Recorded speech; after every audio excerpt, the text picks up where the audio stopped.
but the energy summation. If I na we have oro kala isi ogidi. Oro kala bu isi ogidi. Akopule atinye na Bible sigi ndi Igbo sigi n'isi na ade ebu ogidi megini. Bu ogidi megini. Oro kala bu ogidi.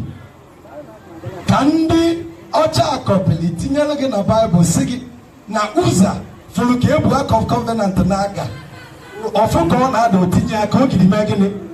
Kedu ebu ogidi ndi Igbo dị? So onye Igbo ka onye ọbịa gwara ya na ebe nna ya dịrọ nsọ na Nancy ya dị na Israel.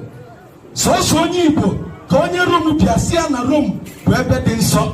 So onye Igbo si na ndị ofeke na-amụrụ Chineke dị nsọ karịa be anyị. Ijebe River Jordan na-ekpe ekpere mana agba na-abịa esu na ọma mbala adị.